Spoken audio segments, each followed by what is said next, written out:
예, 수업 시작하도록 하겠습니다. 안녕하세요. 우리 오늘 네 번째 시간을 맞이하게 됐는데요. 이번 시간에는 그 동아시아에 대한 내용을 가지고 이야기해 보도록 하겠습니다. 우리 교과서로는 몇 쪽이냐면요. 65페이지고요. 65페이지부터 동아시아 문화권에 대한 내용 해보도록 하겠습니다. 우리 프린트로는요. 제가 드린 프린트 7, 8, 9에 해당하는 내용을 참조하시면 되겠습니다. 먼저 우리 교과서에 있는 내용을 간단하게 보도록 할게요.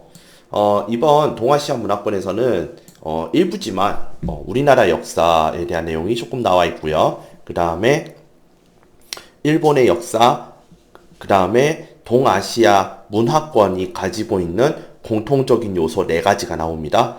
그 중에서 우리가 살펴봐야 될 것이 무엇이냐면 일본의 역사, 그 다음에 동아시아 문화권을 형성하는 4가지. 요것은 반드시 여러분들이 잘 기억하셔야 될 것이다 라고 말씀드릴 수 있겠습니다. 시작해 보도록 할게요. 자, 먼저 만주와 한반도의 고대 국가 형성 이 부분은 제가 요 교과서에서 말고 프린트하고 그 다음에 따로 제가 이렇게 설명하는 식으로 해서 좀 넘어갈게요. 어차피 이 부분에 대해서는 여러분들이 중학교 3학년 때 한국사 시간에 굉장히 자세하게 다뤄질 예정이기 때문에 지금은 우리가 수업 사정상 일단 넘어가도록 하고 바로 일본 고대 국가 형성과 발전 이 부분을 보도록 하겠습니다. 기원전 3세기경 일본에서는 야요이 문화라는 것이 형성이 되었고요. 그 이후에는 곳곳에 작은 나라, 다시 얘기하면 소국이라고 그래요. 소국들이 세워졌다가 4세기경 야마토 정권을 중심으로 통일국가를 이루었습니다. 굉장히 늦게 세워진 거예요. 기원전 3세기경에 야요이 문화가 만들어졌다가 기원 후 4세기경에 야마토 정권이 만들어졌다라는 거죠. 굉장히 오랫동안 통일이 되지 않았다라고 보시면 되겠습니다. 그런 야마토 정권 그 가운데에 중국과 한반도의 선진 문화를 받아서 쇼토쿠 태자에 의해 아스카 문화를 발전시키게 되는데요. 이 아스카 문화는 불교 문화입니다. 불교 문화. 그러니까 다시 얘기하자면 일본의 불교가 장려가 되는데 그 불교와 관련된 양식 또는 불교 문화를 우리는 아스카 문화다라고 이야기를 하고 있고요. 그 시기를 우리는 보통 아스카 시대라고 그러는데 크게 잘 얘기하지는 않습니다. 이 정도만 알고 계시고요. 7세기 중반에는 국왕 중심의 중앙집권 체제를 만들고자 하는 다이카 개신이라는 것이 일어나요. 그러니까 지금 7세기 중반까지 여전히 뭐냐면 야마토 정권이에요. 정확하게 얘기하자면 정치적으로는. 그런데 그 사이에서 아스카 문화가 형성된 것, 그 이후에 다이카 개신이 일어난 것, 이 두 가지를 우리가 볼 수가 있습니다. 자, 다이카 개신은 당나라의 율령을 받아들여서 통치체제를 정비를 하는데 당의 율령의 형태를 가지고 와서 일본의 색깔에 맞게 자기 나라의 사정에 맞게 조금 바꿔서 이걸 가지고 도입을 하고 이걸 가지고 정치를 하게 되는 거예요. 그걸 우리는 다이카 개신이다 라고 이야기를 합니다. 그리고 7세기 말에는 일본이라는 국호를 사용하고 그 일본의 지배자, 그러니까 일본을 다스리는 지배자의 이름을 천황이라고 부르기 시작을 했어요. 8세기 초 일본은 지금의 나라 지역, 즉 헤이조쿄라는 곳에다가 수도를 옮겨서 당나라의 그 수도 장안성을 본따 만들었고요. 그걸 우리는 나라 시대다라고 이야기를 합니다. 이때 대규모 불교 사찰이 건립이 되었어요. 그러다가 8세기 말에는 천황이 다시 한번 수도를 옮깁니다. 어디로 옮기냐면 지금의 교토로 옮기게 되고요. 그곳을 그 당시에는 헤이안쿄라고 이야기를 했습니다. 그래서 그 시기를 헤이안 시대라고 얘기를 해요. 그런데 이때에는 그 나라 시대와는 다르게 천황의 권력이 약해지면서 이 천황을 둘러싼 가족, 우리가 이걸 보고 뭘 했어요? 외척이라고 그랬지. 외척을 비롯한 이 외척과 그 각을 세우고 있는 귀족들 간의 정치 개입이 굉장히 심해지면서 그 천왕권 약화가 돼요. 즉 왕권 약화가 되는 거지.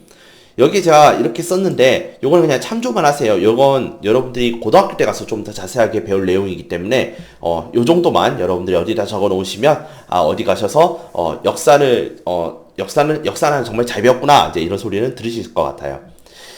특히 이 당시에 그 천황의 외척을 담당하던 세력이 누구였냐면 후지와라 씨였어요. 후지와라 씨의 그런 이제 이 후지와라 씨가 이런 외척이라는 그 위치를 가지고 이제 천황 대신에 정치를 하려고 들었단 말이지. 정치 개입을 했다라는 뜻입니다.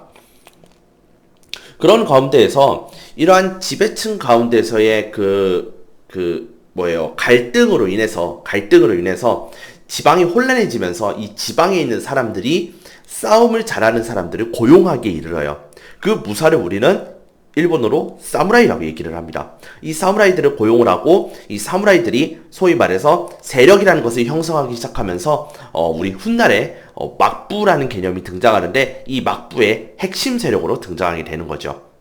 어쨌건 요 사무라이가 등장하기 시작했다 정도를 알아두시면 좋을 것 같고요. 이 시기, 즉 헤이안 시대에서의 특징이 무엇이냐면 요거 중요합니다. 일본 고유의 문화가 발달한다. 이걸 보고 우리는 국풍 문화라고 얘기를 하는데 그 국풍 문화가 발달하게 되는 그 원인이 무엇이냐면 이 시기에 중국과 한국과 일본의 각각 이 대외 관계가 모두 끊어져요. 그러니까 일본이 이전에 당나라와 우리나라와 이렇게 무역을 하고 서로 문물을 교류하고 있는 관계였는데 이 시기에는 일본이 한국과도 그 다음에 당나라하고도 대외 관계가 단절이 되면서 자기들만으로 이제 살아가야 되는 상황인 거예요. 그러니까 문물의 교류가 없었던 거지. 그렇기 때문에 일본 내에 있었던 문화가 자신들 특색에 맞게 발달하기 시작한 시기가 이때다라고 말씀을 드리는 거예요. 그때 지금의 일본어와 굉장히 흡사한 가나 문자라는 것이 만들어졌고요. 주택과 관복에도 일본 고유의 특색이 나타났다라고 보실 수 있으면 좋겠습니다. 그래서 일본 고유의 문화가 발달했고 가나 문자 만들어졌다. 이 정도는 우리가 알아두셔야 될 것 같습니다.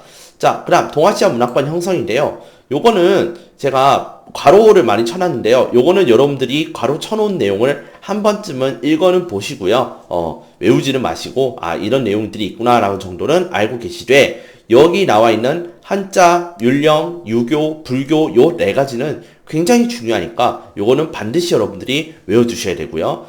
다시 말씀드렸지만 왜 한자, 율령, 유교, 불교 요 네 가지가 동아시아 문화권이 형성되는지는 요 괄호에 잘 나타나 있으니까 한 번쯤 읽어보셔라. 네, 이 얘기를 드리면서 바로 우리 프린트 설명 들어가도록 할게요.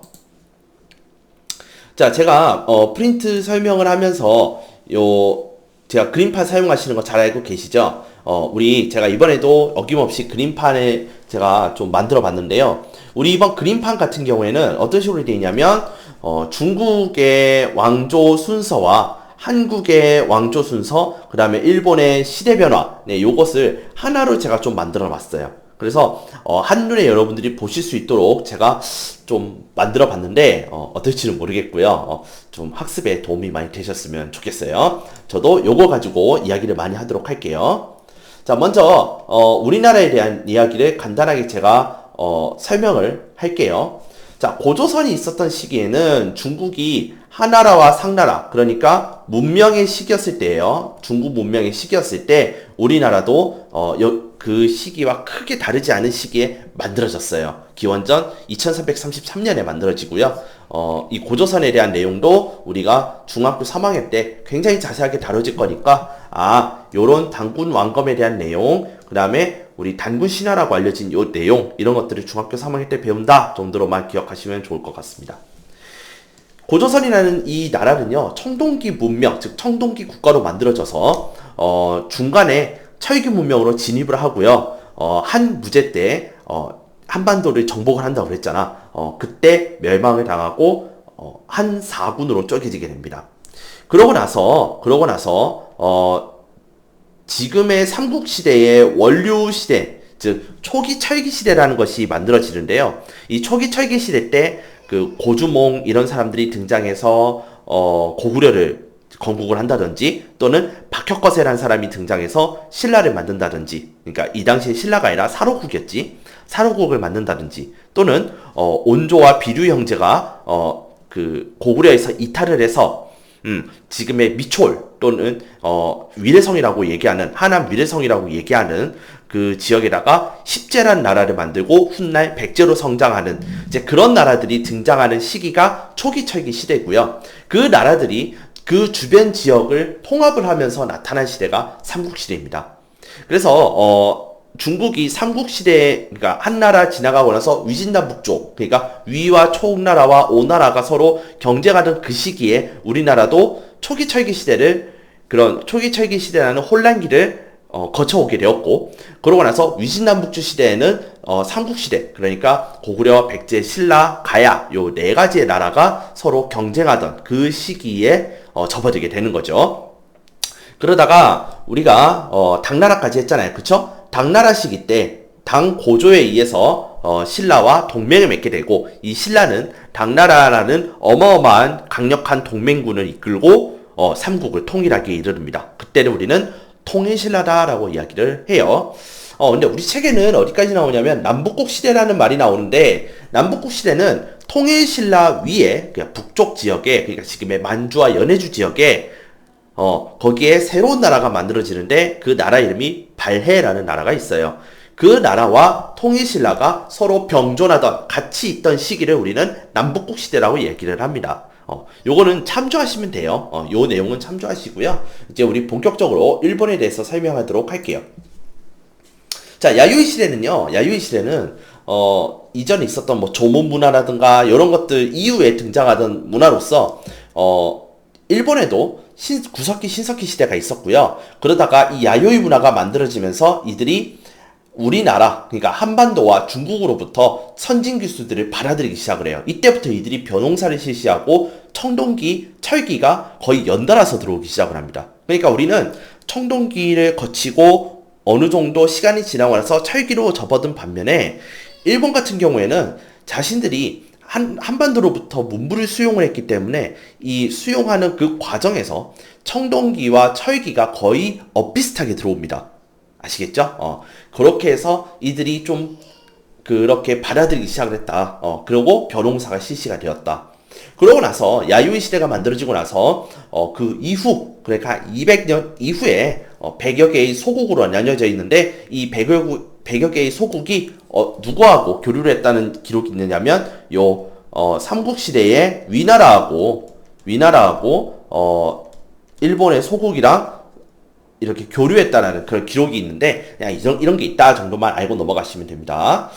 자, 그러다가 이러한 소국들이 어느 정도 통합이 되고, 이러한 호족들, 그러니까 즉 이 소국의 지배자였던 사람들이 전부 모여서 하나의 연합 정권을 만들기 시작을 해요. 연합 정권. 그러니까 통일은 했지만 물리적인 통일이 아니라 정치적인 대략적인 정치 연합이라고 생각하시면 될 것 같아. 야마토의 정치 세력이 주변 소국을 통합하면서 하나의 연합 정권을 만들게 되는데, 이것을 야마토 정권이라고 얘기를 합니다. 이 야마토 정권은 중국의 남조, 그러니까 위진남북조의 요 남조 국가들과 그 다음에 우리나라의 요 삼국시대, 고구려, 백제, 신라와 굉장히 많이 교류를 하게 되고요. 그 가운데에서 불교와 유교를 수용을 하게 됩니다. 또한 그 시기에 쇼토쿠 태자라는 사람이 등장을 해서, 태자니까 뭐예요? 왕의 아들이겠지. 이 왕의 아들 쇼토쿠라는 사람이 특히 삼국시대의 불교를 받아들이면서, 야, 우리 일본에도 너네 그 지방신들을 믿지 말고 부처님 한번 믿어보자 라고 하면서 이 불교를 전파하기 이르러요. 근데 물론 이 시기에 야마토 연합정권 당시에 호족들, 그러니까 지방 세력들은 자신들의 그런 지방신들을 믿기를 원하지, 사실 불교를 믿기를 원하지 않았어요. 그런데 그것을 태자가 믿도록 장려를 하니까 결국에는 이들도 믿게 되는 거고, 그 사이에 등장하는 예술이 뭐냐면 바로 아스카 문화라는 거죠. 네, 요거 잘 알아두시면 좋겠습니다. 아스카 문화는 불교 문화입니다. 그 다음 이러한 문화를 만든 사람은 쇼토쿠 태자다. 요 정도 알아두시면 충분할 것 같고요. 자, 그 다음 다이카 개신입니다. 다이카 개신은 아까 얘기했지만 시기상으로 봤을 땐 야마토 정권 시기예요. 야마토 정권이 쭉 지나가는 그 시기에 한번 체제 정비를 대대적으로 하게 됩니다. 그러니까 이전에 그들이 형성을 해왔던 그런 국가 체제가 아니라 말 그대로 국왕 중심의 중앙 집권적 정치를 하기 시작을 하는 거죠. 예. 그래서 이런 폼을 어디서 받아오느냐면 당나라의 통치 체제를 수용을 하고 참조를 하면서 정치 개혁을 단행하는 것이 다이카 개신이에요. 이때 그 이후에 일본이라는 국호도 쓰게 되고요. 그럼 이전까지는 뭐라고 썼느냐면 외라는 말을 썼어요. 외. 그래서 우리가 흔히 외놈 이렇게 얘기를 할 때 그 외가 요거예요. 요거. 그러니까 이들은 처음에 일본이라는 말을 쓰기 전까지는 외라는 단어를 굉장히 많이 썼어요. 그러다 보니까 일본이라는 국호를 사용을 하게 되었고 그 다음에 천황. 그래서 일본어로 덴노라고 하는 것이 만들어져요. 천황인데 이렇게 쓰고 112 그렇지 이렇게 천황이라고 하고 이거를 일본어로 뭐라고 읽냐면 덴노라고 읽어요. 그래서 소위 말하면 일본의 황제격인 사람이다 라고 보시면 될 것 같습니다. 네. 이러한 천황이라는 칭호도 이때 만들어집니다. 다이카 개신 이후에. 자, 그러다가요, 이 야마토 정권이 지나가고 나서, 당나라 시대 때 다이카 개신이 일어나고, 그 뒤에 나라 시대가 옵니다. 나라 시대.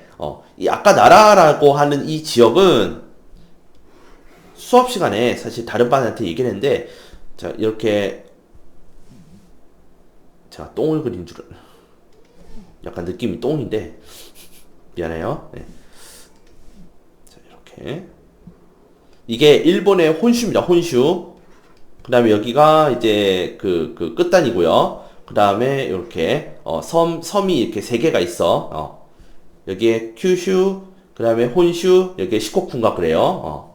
그 다음 여기에 보시면 비행기를 우리나라에서 비행기를 타고 가면 오사카에 떨어지는데 오사카가 한 이쯤에 있다고 칠게요. 그러면 오사카 이쯤에 있으면 오사카 밑에 지방에 보시면 요 지점이 하나 있어요. 여기가 지금의 나라고요. 여기서 나라에서 그 지하철을 타고 올라가거나 기차 타고 올라가면 여기가 교토예요. 교토. 그럼 도쿄는 어디냐? 이쯤에 있어요. 이쯤에 있고 여기가 우리가 주로 자주 놀러가는 오사카가 여기 있습니다. 그러니까 오사카에서 나라와 교토 이렇게 찢어지는데 여기 이 나라 지역에다가 수도를 세운 그 시대를 우리 뭐라고 하냐면 나라 시대라고 얘기를 해요. 그리고 이 당시에 나라라는 이름은 아니었고 헤이조쿄 헤이조라는 곳에다가 수도를 세웠다라고 해서 헤이조쿄라고 얘기를 하고 있고요. 교토는 이 당시에 헤이안이라고 불렀거든요. 헤이안. 근데 이 헤이안에다가 수도를 세웠다라고 해서 여기를 헤이안쿄라고 얘기를 합니다. 그래서 헤이조쿄, 헤이안쿄 있던 이 시기 각각 나라 시대와 그 다음에 헤이안 시대다라고 이야기를 하고 있습니다. 자, 이때 요 단어만 잘 알고 계셔도 괜찮을 것 같아요. 헤이조쿄, 헤이안쿄 이렇게. 자, 근데 그 중에서 헤이안 시대에 대해서 조금만 더 얘기하자면 대외관계의 단절로 인해서 독자적 문화가 형성되었다. 그래서 이것을 제가 뭐라고 했냐면 국풍문화다라고 얘기를 했었어요. 국풍문화. 네.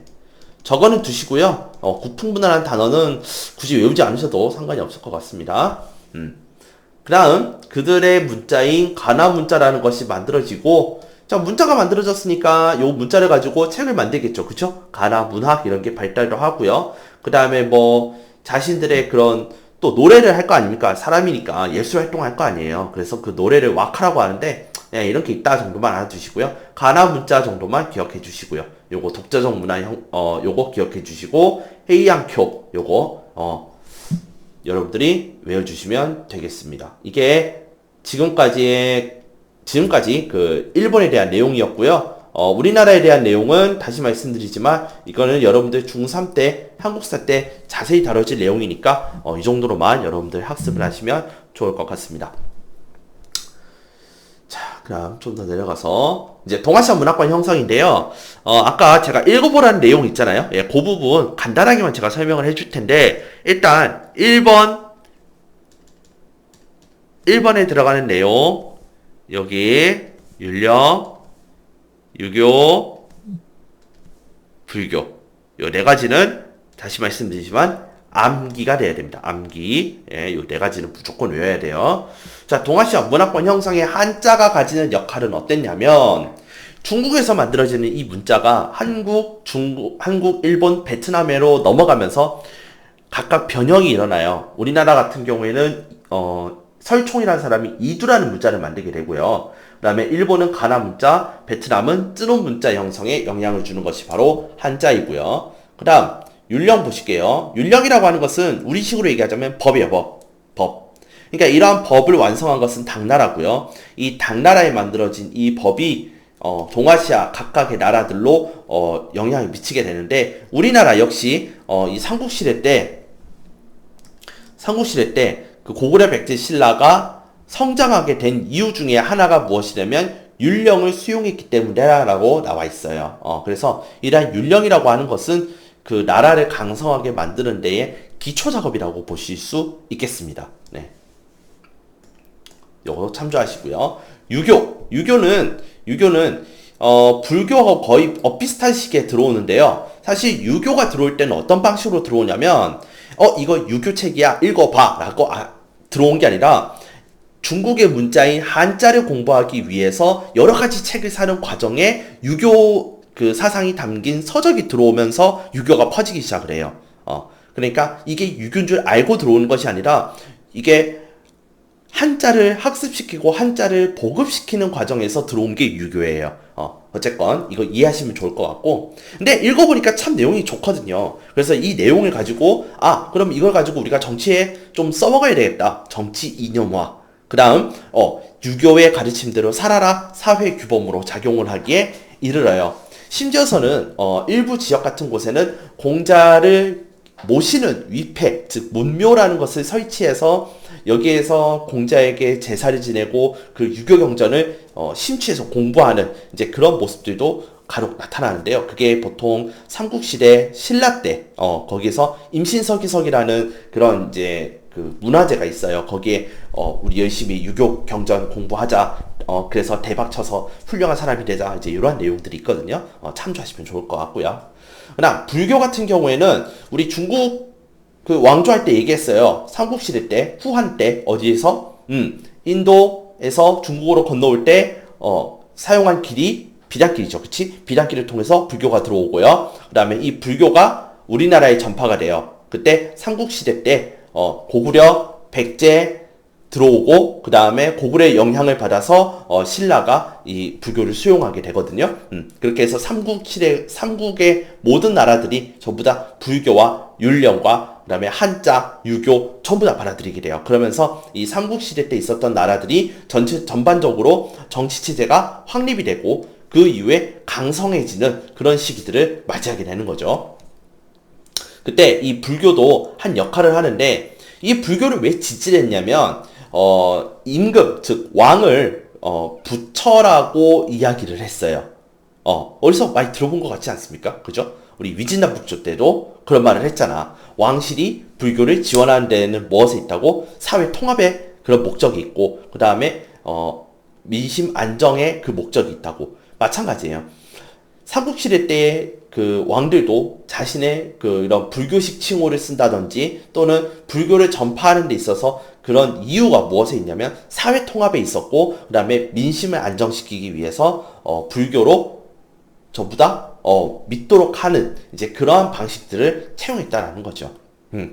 그렇기 때문에 우리나라 즉 한반도 주변에 막 곳곳에 보시면은 사찰과 사원 이런 것들이 굉장히 많잖아요. 또 뭐 경주 같은 데만 가더라도 불국사라는 어마어마한 절이 있고 그 다음에 석굴암이라는 어마어마한 그런 이제 석굴사원 이런 것들이 있잖아요.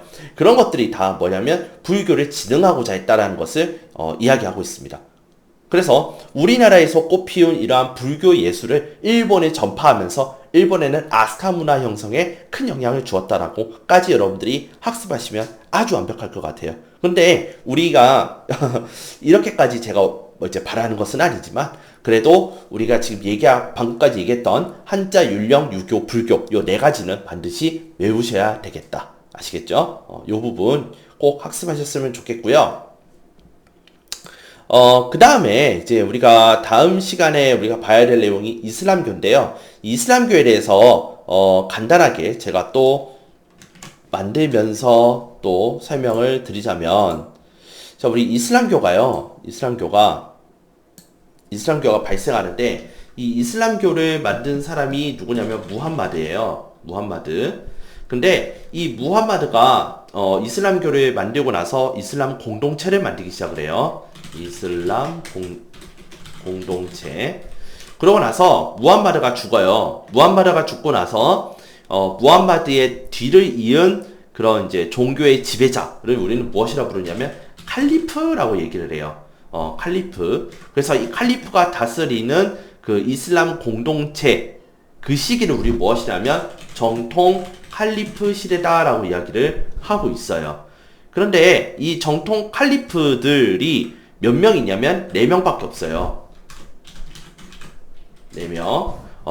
그래서 이 다음에 등장하는 칼리프들은 정통한 방식으로 계승이 된 것이 아니라 세습에 의해서 계승이 되는 구조로 가게 돼요. 그래서 제가 구분을 짓기 위해서 일부러 세습 칼리프라고 쓰고요. 여기에다가 우마이야 왕조를 먼저 써놓도록 할게요. 순서예요, 순서. 무함마드가 이끌었던 이슬람 공동체를 계승하고자 칼리프들을 선출을 하고요. 이 칼리프 4명이서 이끌었던 시대를 정통 칼리프 시대. 근데 마지막 칼리프, 4대 칼리프인 알리가 살해당하면서 우마이야 집안이 이 칼리프직을 세습을 해버려요. 그러니까 선출을 하지 않고 자기들이 빼앗아 온 거예요. 그 다음부터를 우리는 왕조라는 이름을 붙이고 이들을 칼리프라고는 부르지만 앞에서 얘기했던 칼리프와는 다르다라고 해서 정통 칼리프라고 얘기를 해요. 그래서 이 다음부터는 전부 세습 칼리프들이 지배하는 시기인데, 우마이야 왕조가 같은 이슬람교를 믿지만 아랍인이 아니면은 차별을 받는 그러한 정책을 하면서 나라가 급속도로 멸망을 하기 시작을 해요. 그러고 나서 등장하는 왕조가 누구냐면 아바스 왕조인데요. 이 아바스 왕조는 우리 당나라 때 얘기했던 그 탈라스 전투와 굉장히 연관이 있는 나라입니다. 그러니까 매우 중요하죠. 아바스 왕조. 그러다가 아바스 왕조가 무너질 때쯤 같이 등장하는 나라들이 또 어떤 나라들이 있냐면 우마이야 왕조, 그 다음에 파티마 왕조, 이제 이런 애들이 등장을 합니다만, 이런 애들이 있구나 정도만 여러분들이 아시면 좋을 것 같고요.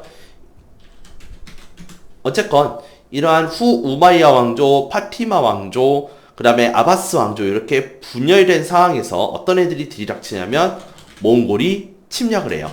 몽골의 침략으로 멸망의 길이 일어나게 되고, 그 이후에는 이제 역시 중세 시대로 넘어가서 또 이슬람 공동체가 굉장히 발전을 하게 됩니다. 이슬람 제국들이 발전을 하게 돼요. 요게 바로 우리가 다음 시간에 얘기할 이슬람 제국에 대한 내용들이고요. 이것과 관련되어서 아바스 왕조가 멸망할 때까지 가지고 있었던 이슬람 문화, 그 다음에 이슬람교에 대한 내용을 우리가 다음 시간에 배워보도록 하겠습니다. 오늘 수업은 요 정도까지만 하고요. 다음 시간에 우리가 그 화상 수업 때 제가 수행평가에 대한 내용을 안내를 해드릴 겁니다. 그때 수행평가에 대한 안내, 그 다음에 지금까지 했던 내용에 대한 질문사항, 이런 것들을 제가 받을 거기 때문에 여러분들께서 복습 잘 해주시고요. 그 다음에 정리하기 프린트도 여러분 때에 따라서 잘 활용해 주셔야 되겠습니다. 오늘 여기까지 하도록 하겠습니다. 감사합니다.